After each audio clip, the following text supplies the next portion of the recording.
Hello and welcome to Adventures in Venueland, an EAMC podcast. This is your all-access pass to go backstage and behind the scenes with some of the brightest minds that cross the scope of the live entertainment industry. I'm Dave Rettelberger. And I'm Paul Hooper. We'll introduce you to some of our favorite people as we dive deep into the world of live touring shows and the venues that host them.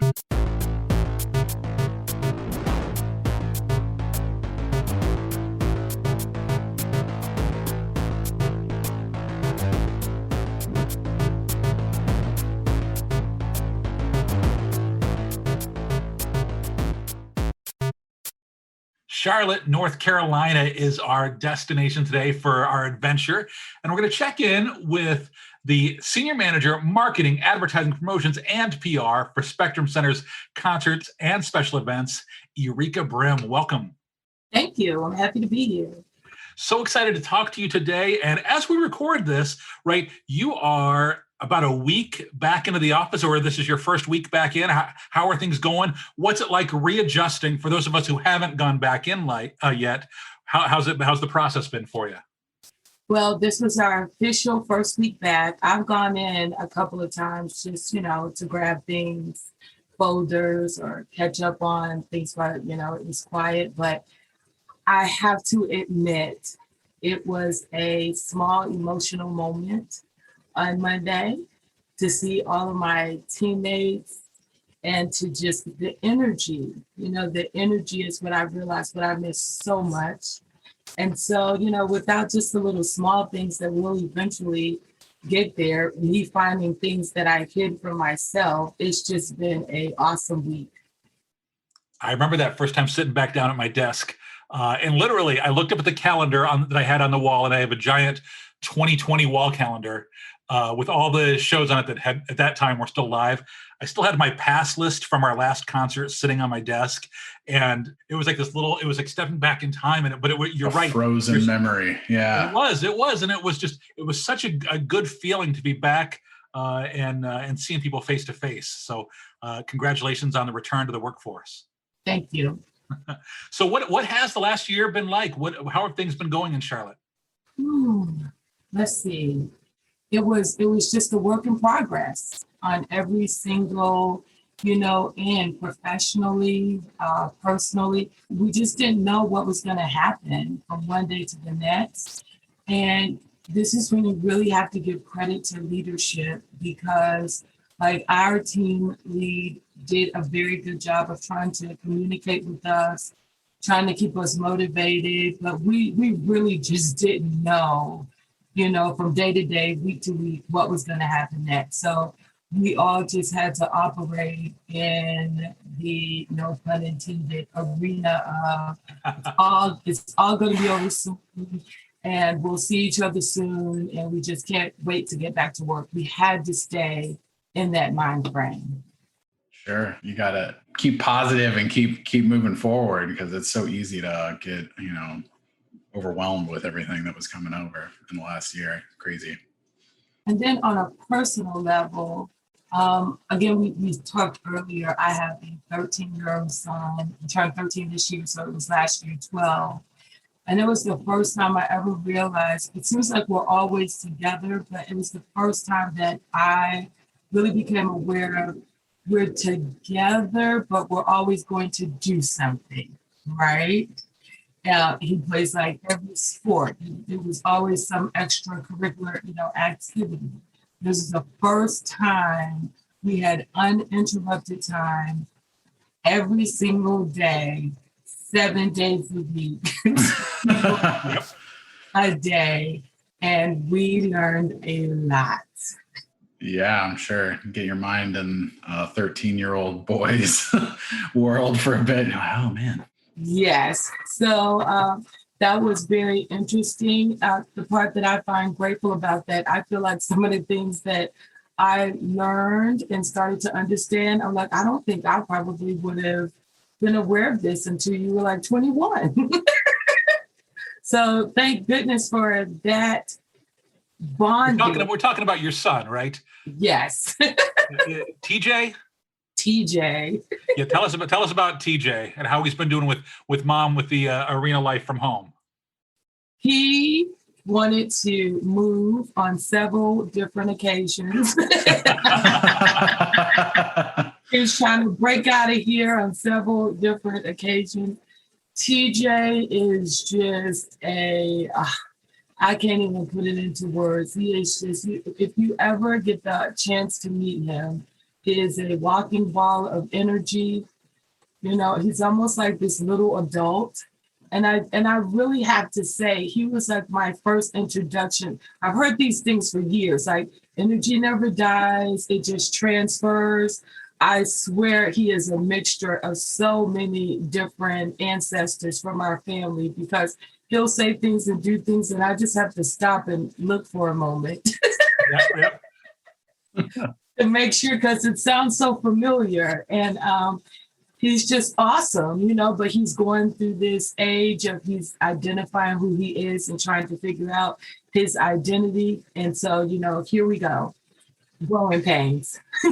Absolutely. As a father of a 13-year-old boy myself, I'm going through that every day. Middle school is the best, right? We all have such great memories of how sensitive and caring everyone was in middle school. Yes. And sometimes I've had to get in and try to referee the Fortnites. Yes. Yeah.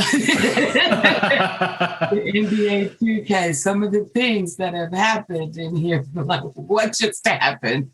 Yeah, what is going on in that room? Blessing. It was such a blessing to be able to be home and connect with our families. You know, for those of you who have, you know, folks at home that you connected with like you never did before, for better or worse, right? You had that time together. And so heading back into work, you know, obviously that's a concern for me. I'm sure for you, you know, it's all of a sudden now, oh yeah, now you're kind of on your own a little bit more. Yes, well, we tried to be proactive and we got him in a few camps. So, you know, they could have something to do while I was at work. And so far it's been working out. We've had a great week. And let's just see how it goes. So for the first time, we said we don't have a plan. And we always try to have a plan. We're just going to take this one day at a time, because you don't know. And I much rather enjoy our time together instead of always trying to be proactive or figure it out or hoping it's going to turn out this way. We just don't know how it's going to turn out, and we're okay with that as well. Yeah, for sure. Tell us a little bit about the Spectrum Center. For those of us who have not had the pleasure of visiting in person, what's your place in the market? A little history of the arena. So Spectrum Center is I feel like a beautiful entertainment portal. Fortunately for me, it was built in 2005. At that time, I was working for one of their partners, but how ironic is it that I had the opportunity to put together the entire ground blasting for, at that time, it was just the new arena. So that was back, if I'm not mistaken, I don't know, 2003, 4. Don't quote me on that part of it. But so I saw it from the very, inception. I can remember being in meetings and talking about it. It was one of the first opportunities that I saw something start out as an idea, a vision, a dream, and then to be able to watch it all come to fruition. When I talk about it to this day, it's breathtaking. And so just a little bit of my history, I saw my first concert at the original Coliseum, July, I believe, 1981.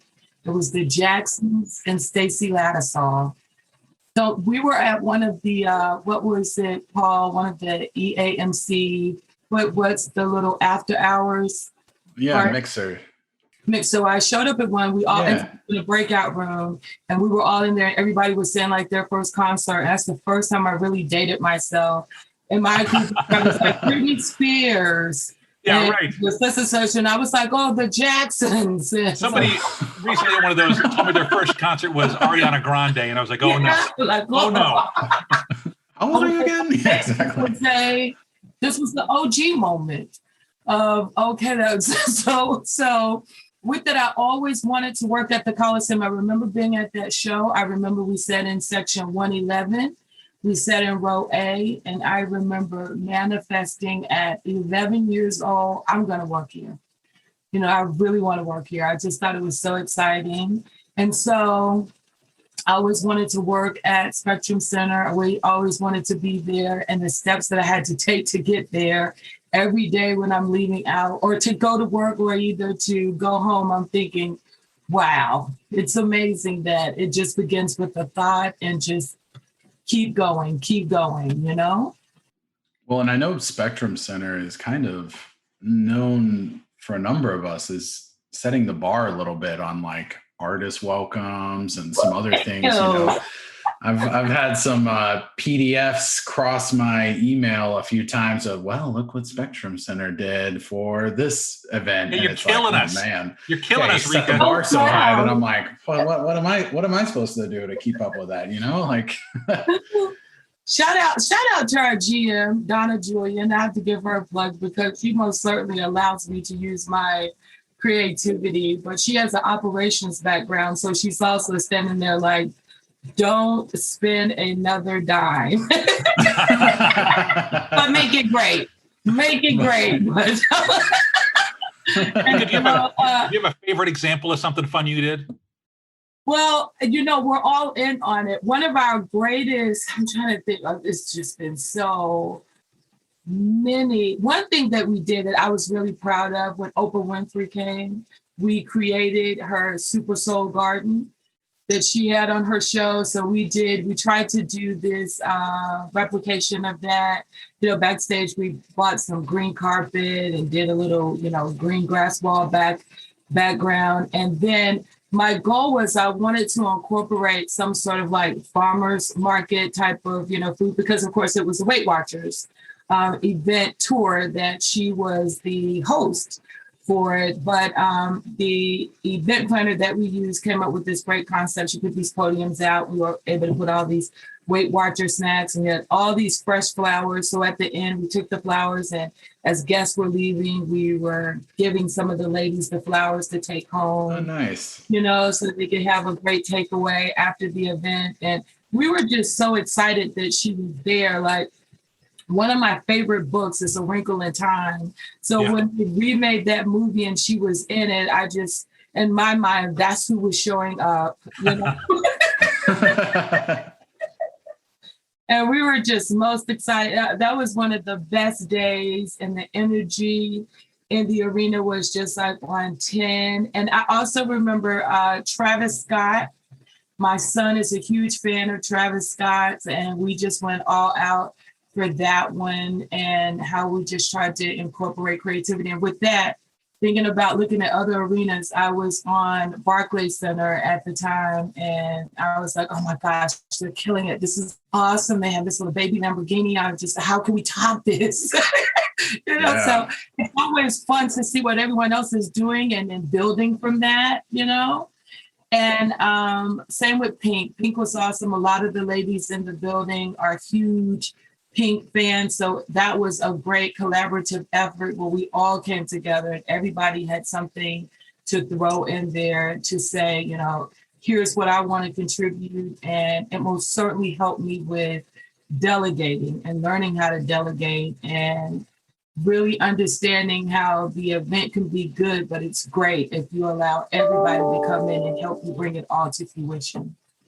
Yeah, I definitely saw some of the Pink stuff. If I'm not mistaken, you all did like a bourbon lounge for Carrie Hart, right? Yes. Ridiculous. I was setting the bar too high for the rest of us. Like, what a bourbon? I mean, what? Yeah, it was wild. That was one of the ideas from one of our teammates, and it turned out really great. So, you know, it was all hands on deck. On the sports side, since you've kind of seen the building go through so much, what was it? It's got to be really interesting. I don't know if any other sports team has had this happen where they were the Hornets. And, you know, there's that look of the OG Hornets, you know, with the starter jacket. Everyone remembers that. I think everyone had a Hornets starter jacket, whether they watched basketball or not. Those were all over the world for a period of time. And then they went to the Bobcats, and the Hornets went down to New Orleans, and then they changed back to the Hornets, which I'm sure was a great moment. It was kind of like returning it to the city. But what was that kind of evolution or change and return like? It's so unique for any city to have that happen. Well, see, I was there from the beginning. I'm born and raised in Charlotte. I have tried so many times to break out of the matrix, and then something great happens and I end up right back here. And it is just a beautiful, beautiful place to live. So I was there from the beginning. Like I remember when we first got the Hornets, and I remember how the city was so excited and embraced it. I remember I was in high school, couldn't wait to get a ticket. It was just, I don't even know if I could put it into words, like what it did for the city, because of course, North Carolina with basketball, Yeah. Collegiate basketball, and to be able to take it to the NBA level. It was just a regular person at that time as a fan from the outside looking in. Every time I think about it, it's just the excitement just takes me back to 10, what it meant for the entire city. So to go to my first Hornets game as an intern in 1993 and was like, oh my gosh, I'm here. And they're really on the floor, and this is like really happening, just a very exciting moment. And then I was an employee there when they decided to leave, but it was the first time that I was able to watch things being conducted as I learned it's business. Sometimes work for the greater good and it all lines up and you can all work it out. And sometimes it does not. And then you just have to come up with creative ways and plans to keep going, and that was I should say maybe just an unpleasant time for us as a city, but we persevered through. We got to the other end of it, and our leadership in the city at that time, they never gave up. They kept going to the NBA until they created another opportunity. So then here comes the Bobcats. And that was an awesome time. Everybody was really excited about it. And it's always working for your good, right? Because the Bobcats come, we worked it out where we could get an arena in Uptown. And then all the things that came to fruition after we knew that we were getting an arena, like the Uptown nightlife, restaurants, everything that it did for the economic impact of the city was just perfect. Everything about it was awesome, and it aligned itself. So it's one of those things how people say sometimes you think it's a setback, but it's really not. It's aligning itself for it all to work out for the greater good later. It was a small group of citizens in Charlotte that decided that we wanted to be the Hornets when they found out that New Orleans wanted to change to the New Orleans Pelicans, right? And they started this little small petition, and then it grew and grew and got the right attention. And we were all there watching it like, wait a minute, like we might be onto something. And, they kept taking these the polls, and they kept taking it to social media and getting intake, and everybody wanted it. And so to watch that come to fruition and to bring it all back home again, where we felt like, it just feels right. Yeah. It was just an awesome, what's a word greater than that? Spectacular. It was spectacular. Like it was just, that opening night was just, what can I say? Fun time had by all. Yeah. Well, I'm sure it was very nostalgic and kind of a full circle moment too, where you remember them being the Hornets and being an intern, that first intern at the game, and you're like, you have that emotional connection to that Hornets name, and then having that kind of return in your current role, I'm sure it was an incredible experience. And now you all are Buzz City, it's like, it's, you got some of the coolest jerseys and all kinds of amazing branding and marketing going on. I still sing a little song every day as I'm walking some song from the parking lot to the arena. I still get excited every day when I have to go to work. I did just think of one funny moment again. My son watched all of this come to fruition, and he said he was never coming to the games because Rufus was no longer there. But then as soon as he saw Hugo, it just was like instant, okay, like I'll come back. By the way, Rufus was the old mascot. Yeah. R.I.P. Rufus.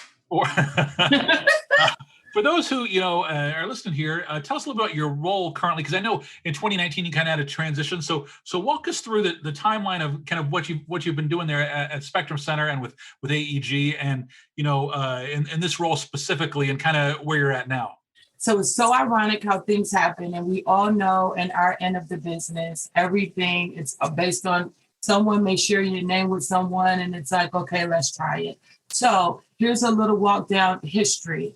Eric Bressler, everyone knows Eric Bressler was actually my first supervisor that hired me at the Charlotte Coliseum. Sporty Gerald's, that's a well-known name in the industry as well, was the GM there at the time. And he gave me an unpaid internship as an opportunity. A year and a half later, Eric Bressler is hired as the director of marketing, and it was love at first sight.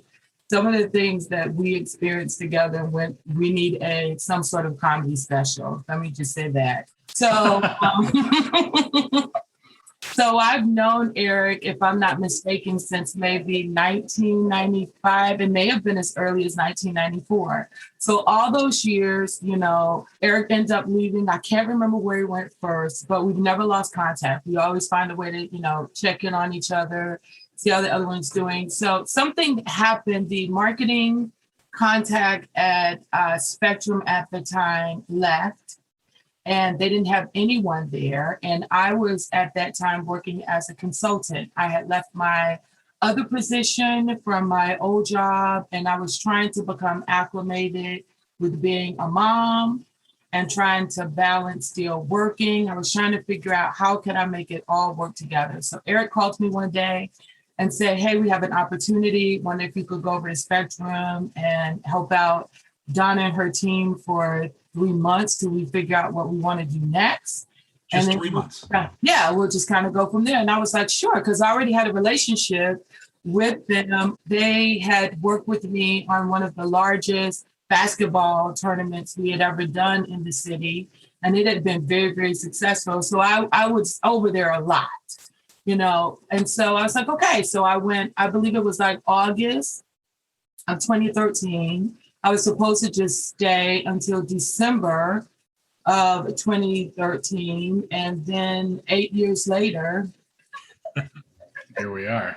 I'm still there. And it was us trying to figure out how it was going to work best. And again, it made me think outside of the box, and it was a constant work in progress. We had so many things that we had to put in place before we could figure out how are we going to get a good rhythm, how are we going to get, a good algorithm of what makes sense for us and what we do on a daily basis, that we just had to go through changes for all those different years until we got to this point. So our department now consists of its booking and ticketing, which, we work very close with, in arena marketing. And we just have the best team. We have the best meetings. It's always a good meeting when you're laughing. You get to share personal things in the meeting, and then you can still get the work done, because work should be fun. Yes. That's how I always envision it. So from there, any concerts, special events, once our booking agent, Dan Bain, he books it, and he splits it between us and the box office, and we come up with every creative concept that we can. And what I love about it is, even our box office, we're on the phone with them and they're giving us ideas as well. And they're saying like, what about this? Or we did this in our last, my last building. We love those things. And we're just taking all of those and we're just building it. And I'm just excited for our future and to see what it's all going to look like next year this time. So, it's going to be fun watching it just all manifest itself, because, we started this and then everything shut down. And so now it's our reboot. Yeah. I think everyone's kind of excited for that return, but also eager to make some new, refreshing changes and kind of see what the future lies ahead for all of us. Agreed. You mentioned it, a little bit, but you've been a champion of Charlotte for a long time, right? Because you were senior director of marketing and special events for Charlotte Regional Visitors Authority. Yeah. So you had quite a run there. How do you think that helped prepare you for your current role? Well, I wasn't prepared. We never are. We're all still faking it. That's another thing that I had to learn as well. I went there as like I said, an unpaid intern, and I just had the greatest expectations. But, this industry is very fast paced, right? And so I had to learn in hindsight, one of the best things you can ever do is attach yourself to a great mentor and someone who has foresight and kind of say, well, think about this or consider this, or do you think about this? And after Eric left, it was almost like, you got to figure these things out.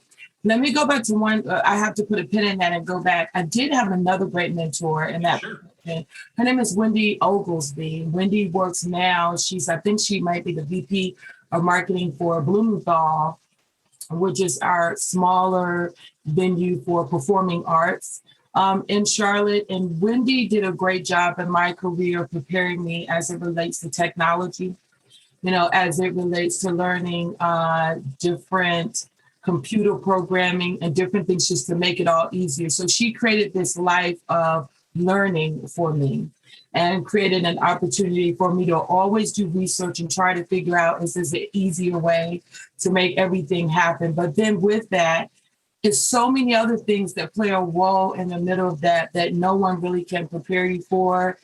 Sometimes it's just the difference in personalities. It's the difference, and it's always something political is always happening, which has to shift different things.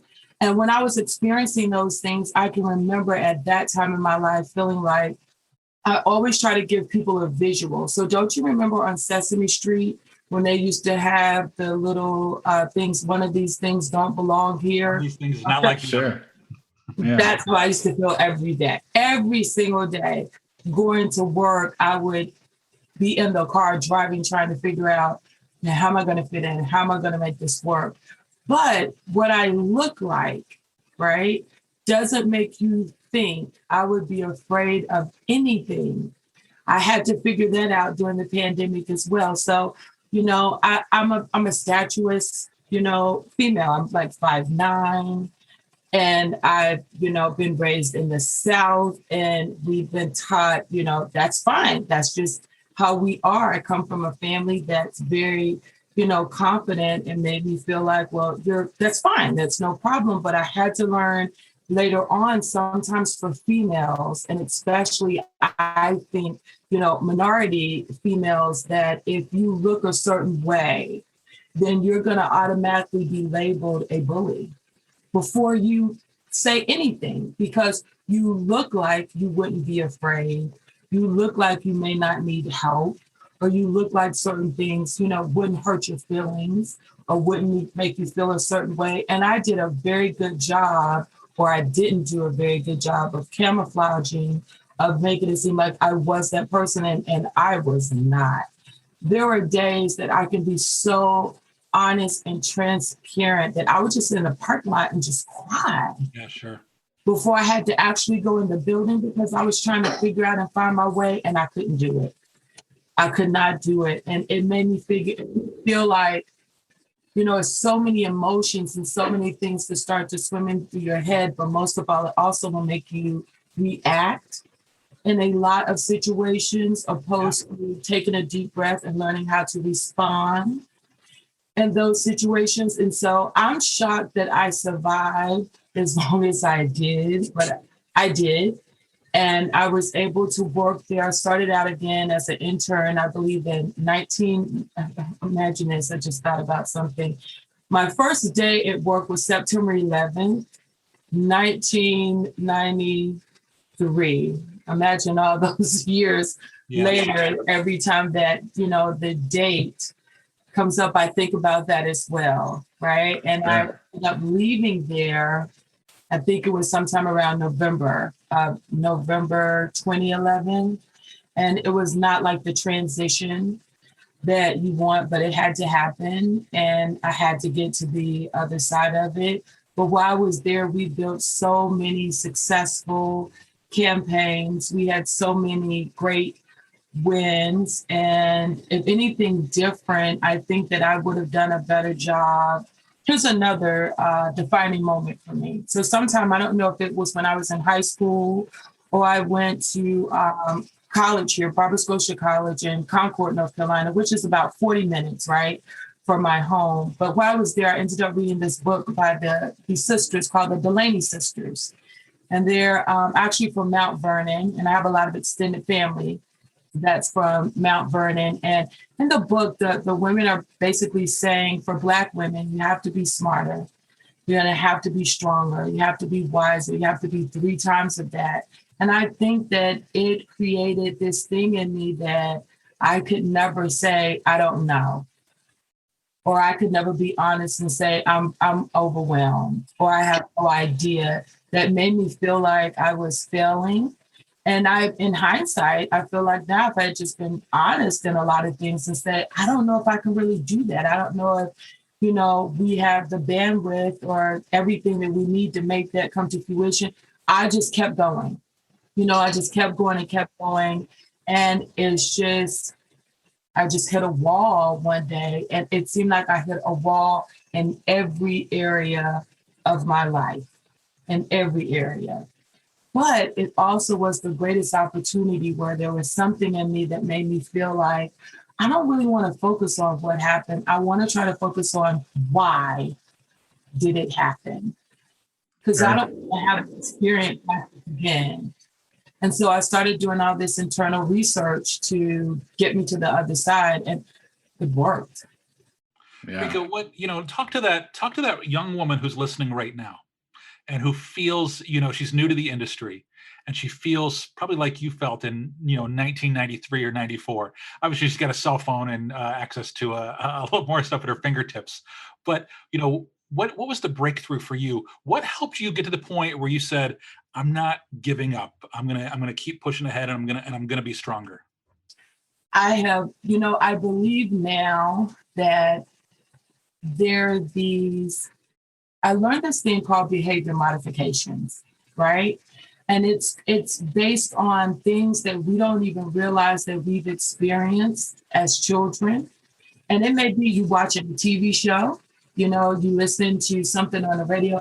You have no idea things that we have deeply buried in our subconscious that are waiting there to break through to help us get to where we need to go, right? So here's 2 funny moments of that. One, my grandfather and I were extremely close, and my grandmother. My parents separated when I was 2. We moved back in the house with them, and I will always believe that was one of my saving graces. He introduced me to the Marvel and DC comics, right? And I can just remember us sitting, watching Wonder Woman. Yeah. And him always saying to me, you need to pay attention. That's who you're going to be. That's what you're going to be. Linda Carter, right? Yeah, you're going to have to be strong like that. You have to be, that's one. And here's a very funny moment that's going to take us, y'all going to have to get me back on track after this one. But my great grandmother also lived with us because my grandparents had 9 children. When my great grandfather passed away, my grandmother moved in, of course, to help my grandmother with the kids. And I used to live in a room with my great grandmother. She was a very religious woman, and she used to listen to one of these first prosperity preachers, like back in the 70s. We would go to sleep to his broadcast every single night, but he would be in there saying stuff like, so a man thinketh. Or he would say stuff like, you are what you think about, or, you deserve to live abundantly. And all these things that I guess they were just in there lying dormant. And when I got myself in a very dark place, they were in there like whispering like, well, you can get to the other side of it if you just change your thoughts. And I think the most important thing that I did was that I did not sit and blame for what I thought anyone had done to me. I was totally focused on what I needed to do to become the best version of Ereka that I could become. And I think that's the wisest thing you can ever do. My advice would be, life is not happening to any of us. We are creating it. And so if you can 51% just bet on yourself and just stay focused and just in that space, why not? I Yeah. love it.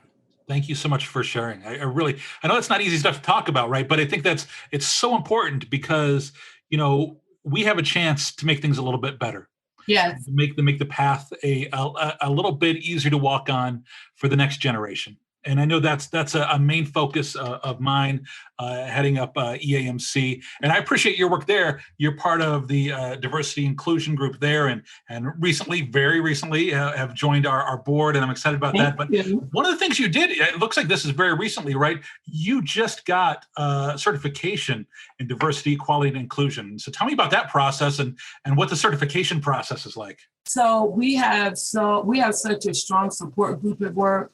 At that time, my team lead, I have to do all these name drops because these are so many people that have helped me, and I've just really come to respect and love them. Marlene Hendricks, who won a couple of different industry awards, that time was my team lead. And so we spent a lot of time on the phone, and she found out about it during the pandemic. And she was like, here's something that I think could help you, because she most certainly believes in professional development.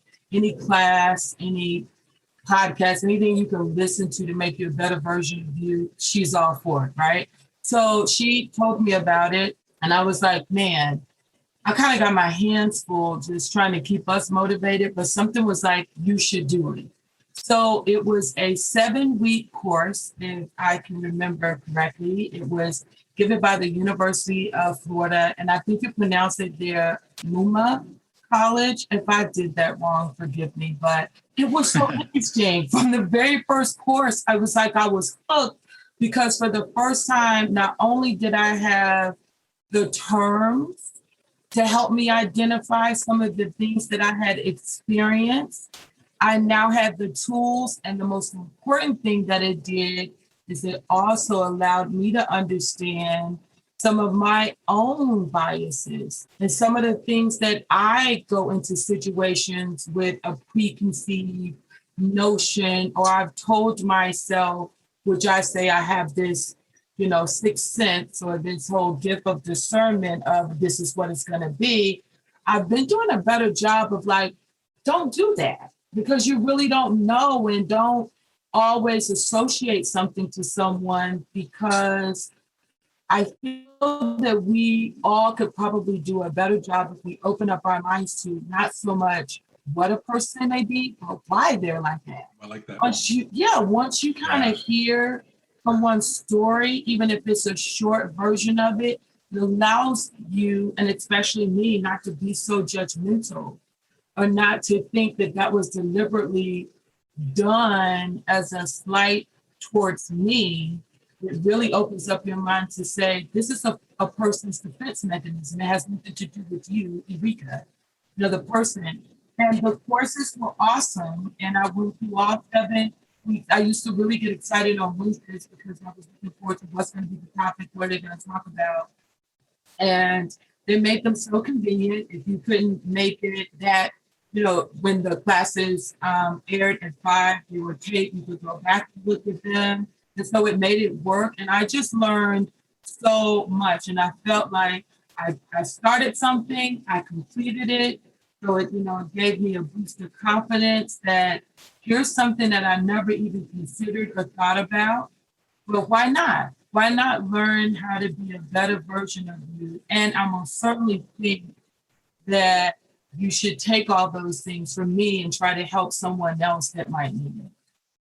I think one of the big things that I hear you focusing on and talking about, which maybe is sometimes overlooked in different professional careers, is that as important as it is that you are talented at your job, or, doing the number crunching or thinking of the ideas, so many professions, and I mean, live entertainment is absolutely one of them, is also about relationships and negotiating friendships, negotiating professional relationships, how to communicate with someone that you work with, and how to communicate with yourself. And I think, something it seems like, you've really taken to heart, and is really probably a credit to your success you've had, is because, you know, you have constantly been looking at, you know, different, you know, ways to advance that. And I think maybe young people, and, you know, they're young, they don't necessarily know, but, you know, might get hyper focused sometimes on the details and the minutia of getting the job done. But just as important is, you know, understanding your coworkers, having a great relationship with them. They're going to have your back, you're going to have theirs. And also knowing like how to develop yourself, you know, over your career. Like, you know, you need to kind of advance yourself. So, you know, hearing you talk about these, you know, going to classes and having this drive to sort of constantly push yourself to be better, I think, you know, people should take inspiration from that, because, you know, it's very much a part of anyone's career is their own personal development beyond, you know, just getting the job done or checking the box at the end of the day. I agree 100%. I discovered that book, The Secret, and then Right. yeah, I read it like a few times, and then I watched the video. I've lost count, right? But in that, I started to realize, I started to say to myself, someplace around 20, I don't know, 15, 16, let's say if you had like a challenging day, I started to say, well, why did I attract that? Instead of saying what someone was doing to me. It was always for me like there's something that's happening where I'm attracting this challenging day. And if I can figure that out, then I can figure out how to change the entire energy of the relationship, you know, or of the conversation, because we spend so much time at work. Again, work should be fun. And I feel like it's my job to try to make it fun, you know, and so I try to do a great job of being responsible of the energy that I take in there every single day. So without sacrificing what I need or what my son may need, I'm always thinking, well, who can I help today? You know, who may need my help today with whatever. Yeah. You know, I don't think anything is above or beneath, you know, me. I'm just all about what can I do to try to make the team feel good, and we just let's all show up and try to do it again tomorrow. Ereka, you know, I feel like you've got a lot of wisdom to share, and I appreciate you sharing just a few of your secrets here with us today, because I really believe in that. You know, you put the good out there, right, and it will help others, but it'll come back to you too. So before we let you go, I do want to hit you with our Fast Five. It's five quick questions, just looking for your quick instant response. All right, how about we already know your first concert. By the way, I did get to see Michael Jackson, but not until the Bad tour. So I got a few years after that one. But how about your favorite concert? Well, let me say this. It was a special event. It wasn't a concert. May I say that? Absolutely. Go for it. You may not believe it. I met Mother Teresa. No way. June of 1995. I was at my first arena marketing conference. We got a call that she was coming, and I flew back. I was like, I'll go back to see, you know, to help with it. In the neighborhood that I live in right now is the neighborhood my grandparents built their first house in, and she was coming to bless a house in this neighborhood with nuns that were actually from her convent. This is a true story, guys. You can Google it. Wow. Charlotte, North Carolina, June 1995, and the neighborhood is called Cherry Neighborhood. Since then, it's a historical neighborhood. So I'm the third generation of my family to do that. But when she was here, you know, we were transitioning, trying to get her from, you know, different rooms, I guess, to meet, you know, different people from the church. But in one moment, as we're heading out to the stage, she did touch my hand. And I will always believe she said something. I don't know what she said or she thought something, but I will always believe that something awesome happened to me that day. And it's been helping me get to the other side ever since. That's awesome. That's great. That's amazing. All right. How about your favorite place to go on vacation? Miami. I love the beach and I love water. And I would say close to that would be Mount Pleasant in South Carolina. How about the last TV show that you binged? Loki. Oh, yeah. Oh, yeah. No spoilers. No spoilers. Yeah. You need to know that I am obsessed with the Marvel franchise. And that is the key to my heart. If anyone has any questions or really wants to get, that's it. How about your favorite guilty pleasure food? Oh, anything from Outback Restaurant. My favorite meal from there is Alice Springs chicken, but everybody gets so upset because every time it's time to celebrate, that's where I want to go. Last question for you. What is the Ereka show theme song? So you get a TV show all about you, the cameras follow you and your family around and, all of your life. And, what is the one song that would be played over the opening credits of the Ereka show? Boom, we're moving on up from the Jeffersons. And there we go. Hey, I really appreciate your time here today. Thank you so much for everything. So great. Hope we get to share some Alice Springs chicken together in person sometime. Bye. And before I let you go, if somebody wants to reach out to you, what's the best way? Or anything you want to plug? Well, you can go on our website. It's very easy. All of our email addresses are on there, but I'm ebrim@hornets.com. And I'm always available to talk and chat. I believe that's what makes us all better in this industry. I'm looking so forward to serving on the board and doing my part. And I just thank all of you for just being so welcoming and making us want to feel a part of it. And I just want to make up for any lost time. I really appreciate the opportunities that you created for everyone during the pandemic and most certainly gave us confidence to keep going.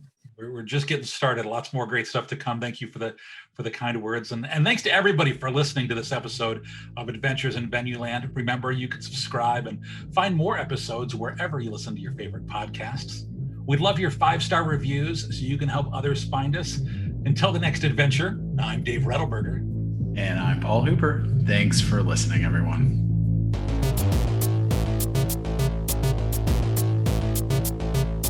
Adventures in Venueland is a side project of the Event and Arena Marketing Conference, a nonprofit organization bringing together people in the field of live entertainment to discuss marketing, publicity, and sales trends. Find out more at eventarenamarketing.com. Audio editing and mixing by Camille Faulkner. Design and digital advertising by Megan Ebeck. Copywriting and publicity by Samantha Marker. Guest booking and brand strategies by Paul Hooper. Guest research by Dave Rettelberger. Marketing strategies by Paul Hooper, Megan Ebeck, and Samantha Marker. Thanks for joining us. Until the next adventure.